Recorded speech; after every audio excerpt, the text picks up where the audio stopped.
Synapse हमने discuss कर लिया था। नेक्स्ट देखते हैं हम रिसेप्टर प्रोटीन्स को। ठीक है, अब केमिकल साइनैप्स में देखेंगे तो इसमें क्या हुआ था, इम्पल्स ट्रांसमिट हुई थी वाया न्यूरोट्रांसमीटर्स। अब ये जो न्यूरोट्रांसमीटर्स हैं ये आके बाइंड करेंगे न्यूरोट्रांसमीटर रिसेप्टर्स होंगे, जिससे हम कह रहे हैं यहाँ पे रिसेप्टर प्रोटीन्स। अब ये जो रिसेप्टर प्रोटीन्स है इसके दो कंपोनेंट है, एक है इसका बाइंडिंग कंपोनेंट जिसके जहाँ पे आके न्यूरोट्रांसमीटर, ये हमारे पास न्यूरोट्रांसमीटर है जहाँ पे आके वो बाइंड करेगा। दूसरा इसका कंपोनेंट है इंट्रासेल्युलर कंपोनेंट जो कि सेल मेम्ब्रेन में थ्रू आउट पास करेगा। ठीक है, इसके दो कंपोनेंट हमने डिस्कस कर लिए रिसेप्टर प्रोटीन्स के।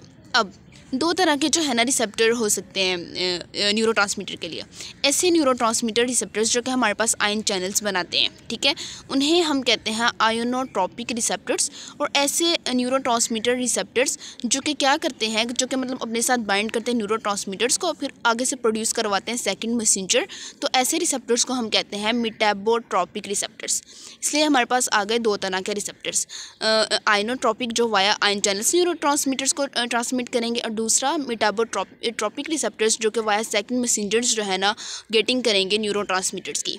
नेक्स्ट अब बात कर लेते हैं आयन चैनल्स की। सबसे पहले इसको देखते हैं आयन चैनल्स को। आयन चैनल्स हमारे पास दो तरह के हो सकते हैं, कैटायनिक चैनल्स और एनायनिक चैनल्स। ठीक है, कैटायनिक चैनल्स क्या हो गए, ये हमारे पास एक चैनल है कैटायनिक चैनल्स, ये अंदर से लाइंड होंगे विद द नेगेटिव चार्जेस। ठीक है, अब ये नेगेटिव चार्जेस क्या करेंगे, अट्रैक्ट करेंगे पॉजिटिव आयंस को। लाइक यहाँ पे मेरे पास है सोडियम आयन, तो सोडियम आयन इजीली इसमें से जो है ना फ्लो करके इसमें से मूव कर जाएगा। जबकि ये जो नेगेटिव चार्जेस हैं ये रिपेल करेंगे नेगेटिव आयंस को। ठीक है, जैसे क्लोराइड आयन है तो उसको जो है ना रिपेल करेंगे, उसमें से पास नहीं करने देंगे। अब कैटायनिक चैनल्स क्या करते हैं, ये कैटायंस के फ्लो को मतलब कैटायंस इसमें से इजीली फ्लो हो जाते हैं। अब कैटायंस अंदर आ गया, लाइक सोडियम आयन अंदर आएगा तो अंदर क्या होगी, लेस नेगेटिविटी होगी। ठीक है, resting membrane potential like neuronal membrane के केस में था -65, तो वो लेस नेगेटिव से हो जाएगा तकरीबन -40, तो इसका जो कि थ्रेशोल्ड -45 उसके करीब है। तो इस तरह जो है ना इसमें एक्शन पोटेंशियल जनरेट करना जो है ना वो आसान होगा, तो एक्शन पोटेंशियल ईजीली जनरेट हो जाएगा। तो इसलिए हम कह सकते हैं ऐसे न्यूरोट्रांसमीटर जो कि कैटायनिक चैनल्स को ओपन करवाएंगे वो है हमारे पास एक्साइटेटरी न्यूरोट्रांसमीटर्स। अब बात करते हैं एनायनिक चैनल्स की। एनायनिक चैनल्स क्या होंगे, अंदर से लाइंड होंगे, जारी बात है विद पॉजिटिव चार्जेस, अट्रैक्ट करेंगे नेगेटिव आयंस को, तो इसमें से जो है ना एनायंस इजीली फ्लो कर जाएंगे लाइक क्लोराइड आयंस। ठीक है, कैटायंस जो है ना इसमें से फ्लो नहीं करेंगे। अब एनायंस अंदर आएंगे तो अंदर क्या होगी, और नेगेटिविटी होगी। -65 से जो रेस्टिंग मेम्ब्रेन पोटेंशियल है वो चला जाएगा -90 तक। अब ये इसका थ्रेशोल्ड पर पहुंचना मुश्किल है, तो इसका मतलब हम ये कह सकते हैं कि ऐसे न्यूरोट्रांसमीटर्स जो एनायनिक चैनल्स को ओपन करवाएंगे तो वो क्या करवाएंगे, हमारे पास इनहिबिशन करवाएंगे। तो इस तरह हमने देख लिया एक्साइटेटरी और इनहिबिटरी न्यूरोट्रांसमीटर्स क्या क्या कर सकते हैं, मतलब कौन से चैनल्स को ओपन करवाएंगे। नेक्स्ट देखते हैं, ये हमने डिस्कस कर लिया आयन चैनल्स को। अब देखते हैं हम सेकंड मैसेंजर्स को। ठीक है, सेकंड मैसेंजर्स क्या होते हैं, ये जो आयन चैनल्स हैं इसमें तो मतलब आयंस रैपिडली फ्लो करते हैं, तो ये रैपिड कंडक्शन के लिए हम यूज़ करते हैं आयन चैनल्स। सेकंड मैसेंजर्स क्या करते हैं, हमारे पास प्रोड्यूस करते हैं प्रोलॉन्ग्ड इफेक्ट के लिए हम यूज़ करते हैं सेकंड मैसेंजर्स, और ये मोस्टली लिंक्ड होते हैं टू द जी प्रोटीन्स। और इसका मैकेनिज्म जो है ना, मतलब आपने फर्स्ट ईयर बायोकेम में पढ़ा होगा, तो सो मतलब वो बहुत आसान है, तो उसको मैं एक्सप्लेन यहाँ पे नहीं करी। नेक्स्ट देखते हैं फास्ट पोस्ट साइनेप्टिक पोटेंशियल और स्लो पोस्ट साइनेप्टिक पोटेंशियल क्या होता है। अब जिन कंडीशन में वो चैनल्स ओपन होंगे जो कि सोडियम की कंडक्शन करवाएंगे, ठीक है, या क्लोराइड की, तो उस केस में जो हमारे पास पोटेंशियल प्रोड्यूस होगा वो होगा फास्ट पोस्ट साइनेप्टिक पोटेंशियल। लेकिन अगर जो है ना हमारे पास पोटाशियम चैनल्स ओपन होंगे, तो आपको पता है potassium channels are slow to open and slow to close, मतलब थोड़ी देर बाद खुलेंगे और देर बाद ही क्लोज होंगे। तो इससे जो पोटेंशियल में चेंजेस आएंगी उसे हम कहते हैं slow post synaptic potential. Next जो इंपॉर्टेंट है टॉपिक मेन चैप्टर का, उसको हम देखते हैं एक्साइटेटरी और इनहिबिटरी पोस्ट साइनेप्टिक पोटेंशियल। सबसे पहले बात करते हैं एक्साइटेटरी पोस्ट साइनेप्टिक पोटेंशियल की, कि जैसे एक ये न्यूरोनल मेम्ब्रेन है, ठीक है, एक्शन पोटेंशियल आया, अंदर क्या हुई, डीपोलराइजेशन, अंदर पॉजिटिव चार्जेस आ गए, बाहर नेगेटिव। अब इसके बाद क्या हुआ, कैल्शियम चैनल्स ओपन हुए, कैल्शियम अंदर आया तो कैल्शियम ने क्या करवाया, जिसके अंदर वेसिकल्स पड़े हुए थे उनकी जो है ना ये वेसिकल्स से उनकी एक्सोसाइटोसिस करवाई। ठीक है, एक्सोसाइटोसिस होगी तो वेसिकल्स में जो न्यूरोट्रांसमीटर्स पैक्ड वो रिलीज हो जाएंगे। वो कहाँ पे आ जाएंगे, ये है साइनेप्टिक लेफ्ट में क्या आ गए, न्यूरोट्रांसमीटर्स। ठीक है, अब ये जो न्यूरोट्रांसमीटर्स हैं ये जाके बाइंड करेंगे दूसरे न्यूरॉन्स पे, और इसकी एक्साइटेशन भी कर सकते हैं और इसकी इनहिबिशन भी। एक्साइटेटरी में क्या होगा, पोस्ट साइनेप्टिक पोटेंशियल पे ये जो न्यूरोट्रांसमीटर रिलीज हुए हैं ये 3 तरह के इफेक्ट कास्ट कर सकते हैं। सबसे पहले ये न्यूरोट्रांसमीटर जाके क्या करेंगे, ओपन करवाएंगे सोडियम चैनल्स को। सोडियम चैनल्स ओपन होंगे, सोडियम अंदर आया, सोडियम अंदर आया तो अंदर क्या होगी, लेस नेगेटिविटी। जब लेस नेगेटिविटी होगी तो रेस्टिंग मेम्ब्रेन पोटेंशियल कितना था, -65, तो लेस नेगेटिव होगा अप टू -45। -45 मिलीवोल्ट हमारे पास क्या है, थ्रेशोल्ड है। तो थ्रेशोल्ड पोटेंशियल तक पहुँच गया तो एक्शन पोटेंशियल जनरेट हो जाएगा। यानी कि इन न्यूरोट्रांसमीटर्स ने क्या करवाया, एक्साइटेशन करवाई। कैसे करवाई, by opening the sodium channels. दूसरा ये क्या करेंगे, डिक्रीज कंडक्शन टू क्लोराइड और पोटाशियम चैनल। अब क्लोराइड आयन जब कम अंदर आएगा और पोटाशियम आयन कम बाहर जाएगा तो अंदर क्या होगी, अंदर पॉजिटिविटी रहेगी। ठीक है, तो अंदर जब पॉजिटिविटी रहेगी तो वो एक्साइटेशन के लिए ज़रूरी है, तो एक्साइटेशन आसान हो जाएगी। ठीक है, और तीसरा ये काम क्या करेगा कि जो पोस्टसाइनेप्टिक मेम्ब्रेन है उस पर चेंजेस लाएगा। उस पर कैसे चेंजेस लाएगा पोस्टसाइनेप्टिक मेम्ब्रेन पे, कि उस पर एक्साइटेटरी रिसेप्टर्स का नंबर इंक्रीज़ कर देगा ताकि एक्साइटेशन हो, और इनहिबिटरी रिसेप्टर्स का नंबर जो है ना वो कम कर देगा।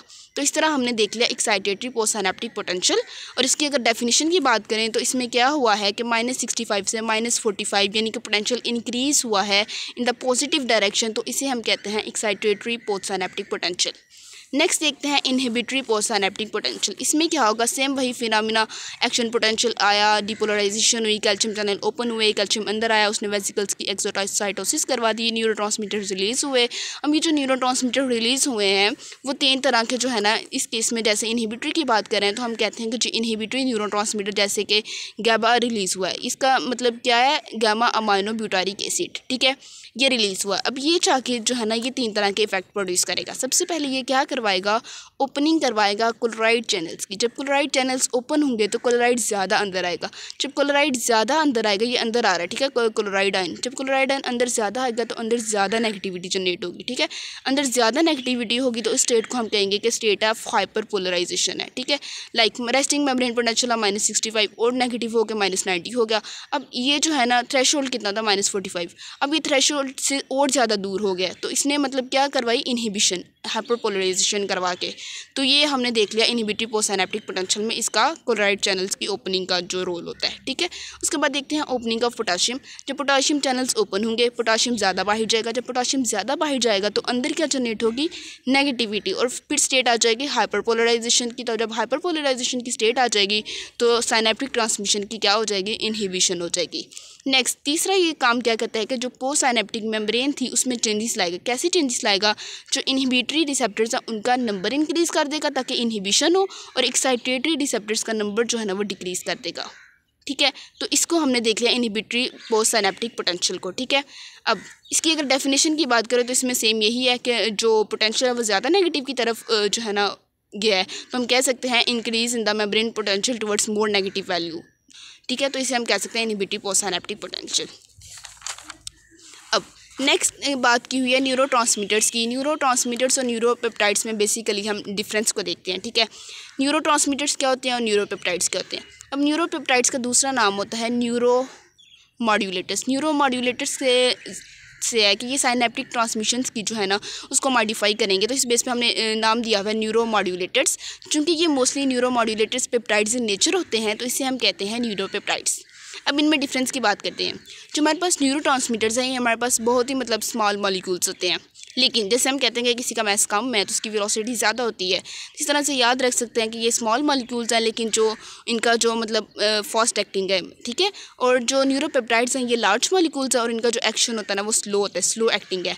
अब हम देखेंगे कि स्लो एक्टिंग किस वजह से है, क्योंकि स्लो एक्टिंग इस वजह से है कि हमारे पास ये जो न्यूरोपेप्टाइड्स है ना ये नर्व टर्मिनल है, इसके साइटोसोल में हमारे पास प्रोड्यूस होते हैं न्यूरो ट्रांसमीटर्स। ठीक है, produce in cytosol of pre synaptic terminal, फिर वहाँ से जो है ना वेसिकल्स के एक्सोसाइटोसिस होगी तो रिलीज हो जाएंगे। लेकिन जो न्यूरोपेप्टाइड्स होते हैं ये हमारे पास सिंथेसाइज होते हैं by the ribosome in the cell body. ठीक है, सेल बॉडी, ये जो न्यूरोनल मतलब ये उसकी सेल बॉडी है। ठीक है, यहाँ पे प्रोड्यूस हुआ है न्यूरोपेप्टाइड्स, फिर वहाँ से ये एक्सोप्लाज्म है यानी कि जो एक्सॉन का जो साइटोप्लाज्म है एक्सोप्लाज्म में फ्लो करके फिर वो नर्व टर्मिनल पे आएंगे। मतलब इतना मतलब उसे टाइम लग रहा है, तो इस वजह से हम कह सकते हैं कि ये स्लो एक्टिंग है, क्योंकि ये सेल बॉडी में प्रोड्यूस हो रहे हैं, फिर उन्हें टाइम लगेगा, एक्सोप्लाज्म में से पास करेंगे, फिर नर्व टर्मिनल पे आएंगे। लेकिन बेशक ये स्लो एक्टिंग है लेकिन इनका जो एक्शन होता है वो प्रोलॉन्ग्ड होता है, वो ज़्यादा देर के लिए होता है। जबकि जो न्यूरोट्रांसमीटर है उनका एक्शन जो है ना शॉर्ट लिव्ड उनका एक्शन होता है, बहुत ही कम मतलब उनका एक्शन होता है। और ये जो न्यूरोट्रांसमीटर्स हैं ये हमारे पास इतने पावरफुल नहीं है, जबकि न्यूरोपेप्टाइड्स जो है ना ये ज़्यादा पावरफुल हैं। और न्यूरोट्रांसमीटर्स हमारे पास रिलीज़ होते हैं लार्ज क्वांटिटीज़ में, जबकि जो न्यूरोपेप्टाइड्स हैं वो बहुत ही स्मॉल क्वांटिटी में रिलीज़ होते हैं। ठीक है। और अगर फंक्शन की बात करें तो न्यूरोट्रांसमीटर्स क्या करते हैं, इम्पल्स को प्रोपोगेट करते हैं थ्रू साइनेप्स। इम्पल्स ट्रांसमिशन में जो है ना इनका रोल है। जबकि जो न्यूरोपेप्टाइड्स हैं ये क्या करते हैं, ये साइनेप्टिक ट्रांसमिशन को जो है ना डिफरेंट तरीके से मॉडिफाई करते हैं। ये जो न्यूरोट्रांसमीटर्स हैं ये हमारे पास पैक्ड होते हैं स्मॉल वेसिकल्स में, जबकि न्यूरोपेप्टाइड्स हमारे पास पैक्ड होते हैं इन लार्ज वेसिकल्स। न्यूरोट्रांसमीटर्स आते हैं जब आपको पता है एक्ट करेंगे न्यूरोट्रांसमीटर रिसेप्टर्स पे, और फिर पोस्ट साइनेप्टिक मेम्ब्रेन है उस पर चेंजिंग लाएंगे, डीपोलराइजेशन करवा के रीपोलराइजेशन करवा के, इस तरह ये एक्ट करते हैं। जबकि इनका जो वे ऑफ एक्शन है वो मतलब डिफरेंट तरह का है। नेक्स्ट बात करें अगर न्यूरोट्रांसमीटर्स की, तो न्यूरोट्रांसमीटर्स मोस्टली जो है ना ये अमाइंस होते हैं और अमाइनो एसिड इन नेचर होते हैं। जबकि जो हमारे पास न्यूरोपेप्टाइड्स नाम ही इस बेस पे दिया हुआ था कि ये मोस्टली पेप्टाइड्स इन नेचर होते हैं, तो इन्हें हम कह दिए न्यूरोपेप्टाइड्स हैं ये हमारे पास। अब इसमें से भी जो कुछ हैं न्यूरोपेप्टाइड्स वो हैं, इसको जो भी प्रोनाउंस करते हैं ओपियोइड, और कुछ होते हैं नॉन ओपियोइड। ओपियोइड मतलब ये होते हैं कि पेन को रिलीफ करते हैं, ठीक है। जो बीटा एंडोर्फिन है, ल्यूसीन इनकेफेलिन और मैथ्योनिन इनकेफेलिन, ये हमारे पास ओपियोइड है। और जो बाकी जितने भी हैं वो है नॉन ओपियोइड। टेबल में जो एग्जांपल्स दी हुई हैं उसमें से जो 3 है ये ओपियोइड है, और बाकी जो है ना हमारे पास नॉन ओपियोइड है, like luteinizing hormone, thyrotropin releasing hormone. Next बात करें न्यूरोट्रांसमीटर्स की एग्जांपल्स की, तो उसमें सबसे पहले देखना है एसिटाइलकोलिन को। ये हमारे पास कहाँ से रिलीज़ होता है, इसमें जो बुक में है ना उन्होंने कोई 5-6 लिखे हुए हैं, उनकी लोकेशन बताई हुई है और बताया हुआ है कि कौन सी जो न्यूरोट्रांसमीटर है वो इनहिबिटरी है और कौन सा एक्साइटेटरी है। जो हमारे पास डोपामिन, ग्लाइसिन, गाबा और सेरोटोनिन ये हमारे पास इनहिबिटरी न्यूरोट्रांसमीटर है। जबकि सिंगल जो एक्साइटेटरी न्यूरोट्रांसमीटर है उसकी एग्जांपल है ग्लूटामेट। सिंगल जो है ना हमारे पास न्यूरोट्रांसमीटर जो एक्साइटेशन करवाता है वो ग्लूटामेट है, बाकी सारे जो है ना जो बुक में दिए हैं वो इनहिबिटरी हैं, ठीक है। अब एसिटाइलकोलिन कहाँ से रिलीज़ होता है, पोस्ट गैंग्लियोनिक और pre ganglionic neuron of the sympathetic और पैरासिम्पैथेटिक नर्वस सिस्टम, ये वहाँ से रिलीज़ होगा। और मोस्टली जो इसका फंक्शन होता है ये एक्साइटेशन भी करवा सकता है, लेकिन कुछ केसेस में जैसे हार्ट के केस में थ्रू द वेगस नर्व ये इनहिबिशन भी करवाता है, ठीक है, एसिटाइलकोलिन। नॉरएपिनेफ्रिन की बात करें तो नॉरएपिनेफ्रिन जो न्यूरॉन सिक्रेटिंग सेल्स हैं, जो कि नॉरएपिनेफ्रिन रिलीजिंग सेल्स हैं, वो हमारे पास लोकेटेड होते हैं in the locus coeruleus in the pons, और ये भी जो है ना एक्साइटेशन भी करवा सकता है और इनहिबिशन भी करवा सकता है, ठीक है। डोपामिन की अगर बात करें तो ये स्पेसिफिकली इनहिबिटर है, ठीक है, और उन न्यूरॉन से रिलीज़ होता है जो कि कहाँ पे प्रेजेंट होते हैं, इन द सब्सटेंशिया नाइग्रा। उसके बाद ग्लाइसिन की बात करें, ये भी इनहिबिटरी न्यूरोट्रांसमीटर और ये उन न्यूरॉन से सिक्रेट होता है जो कि प्रेजेंट होते हैं इन द स्पाइनल कॉर्ड। उसके बाद आ जाता है गाबा, ये भी हमारे पास इनहिबिटरी न्यूरोट्रांसमीटर है और ये भी उन न्यूरॉन से सिक्रेट होता है जो कि प्रेजेंट होते हैं in the spinal cord and cerebellum. Serotonin ये भी इनहिबिटरी न्यूरोट्रांसमीटर है, ये रिलीज़ होता है by the median raphe of the brain stem, वहाँ से फिर स्पाइनल कॉर्ड के डॉर्सल हॉर्न्स में चला जाता है और हाइपोथैलेमस में और इनहिबिशन करवाता है। अब नाइट्रिक ऑक्साइड को इन्होंने जो है ना ये दिया हुआ है कि जो नाइट्रिक ऑक्साइड है बाकी न्यूरोट्रांसमीटर्स की जो है ना उनसे ये थोड़ा डिफरेंट है। कैसे डिफरेंट है जी, जब इसने मतलब इसका जब हमें ये चाहिए होता है उसी वक्त ये रिलीज़ होता है, ठीक है। एक तो इसकी फॉर्मेशन में डिफरेंट है कि जब चाहिए होगा उसी वक्त रिलीज़ होगा। अब इसको तो स्टोर करने की ज़रूरत नहीं ना पड़ेगी, तो ये हमारे पास वेसिकल्स के अंदर भी स्टोर नहीं होगा, ठीक है। और दूसरा ये है कि न्यूरोनल एक्साइटेबिलिटी को ये मॉडिफाई करता है जाके, और जो बाकी न्यूरॉन्स थे वो उसकी मेम्ब्रेन पोटेंशियल को चेंज कर रहे थे, जबकि ये जो है ना उसको मॉडिफाई करेगा न्यूरॉन्स को, और इस तरह उसकी न्यूरोनल एक्साइटेबिलिटी को जो है ना वो मॉडिफाई करेगा। तो मतलब उसका वे ऑफ एक्शन और वे ऑफ फॉर्मेशन दोनों डिफरेंट है नाइट्रिक ऑक्साइड के। नेक्स्ट बात करते हैं ये सोमा की, कि जो सेल बॉडी होती है न्यूरॉन की, ठीक है, जो सेल बॉडी होती है न्यूरॉन की उसके अंदर होता है इंट्रासेलुलर फ्लूइड ऑफ न्यूरॉन, जो कि क्या होता है एक इलेक्ट्रोलाइट सोल्यूशन होता है। अब ये जो सोमा है इसके अंदर जो इलेक्ट्रोलाइट सोल्यूशन है, अब इसका डायमीटर ज़्यादा है। अब इलेक्ट्रोलाइट सोल्यूशन से इजीली जो है ना आयन की कंडक्शन हो सकती है। जैसे एक पॉइंट पे इलेक्ट्रॉन पोटेंशियल आया है, इलेक्ट्रिकल कंडक्शन होगी, आयनिक कंडक्शन होगी और पूरे में जो है ना वो फैल जाएगा इजीली, ठीक है। अब जो रेस्टिंग मेम्ब्रेन पोटेंशियल है नर्व का वो होता है हमारे पास न्यूरोनल सेल का -65 मिलीवोल्ट, जबकि जो स्केलेटल मसल्स हैं और पेरिफेरल नर्व फाइबर हैं, ठीक है, पेरिफेरल नर्व फाइबर, उनका जो रेस्टिंग मेम्ब्रेन पोटेंशियल है वो होता है -90 मिलीवोल्ट। अब रेस्टिंग मेम्ब्रेन पोटेंशियल को हमने देख लिया। अब जो सोमा है सेल बॉडी है उसमें जो है ना डिफरेंट आयनिक कंसंट्रेशंस को भी देख लेते हैं।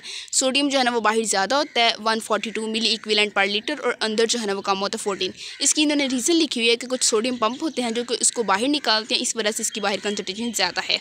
इसी तरह पोटाशियम की कंसंट्रेशन बाहर कम है और अंदर ज़्यादा है।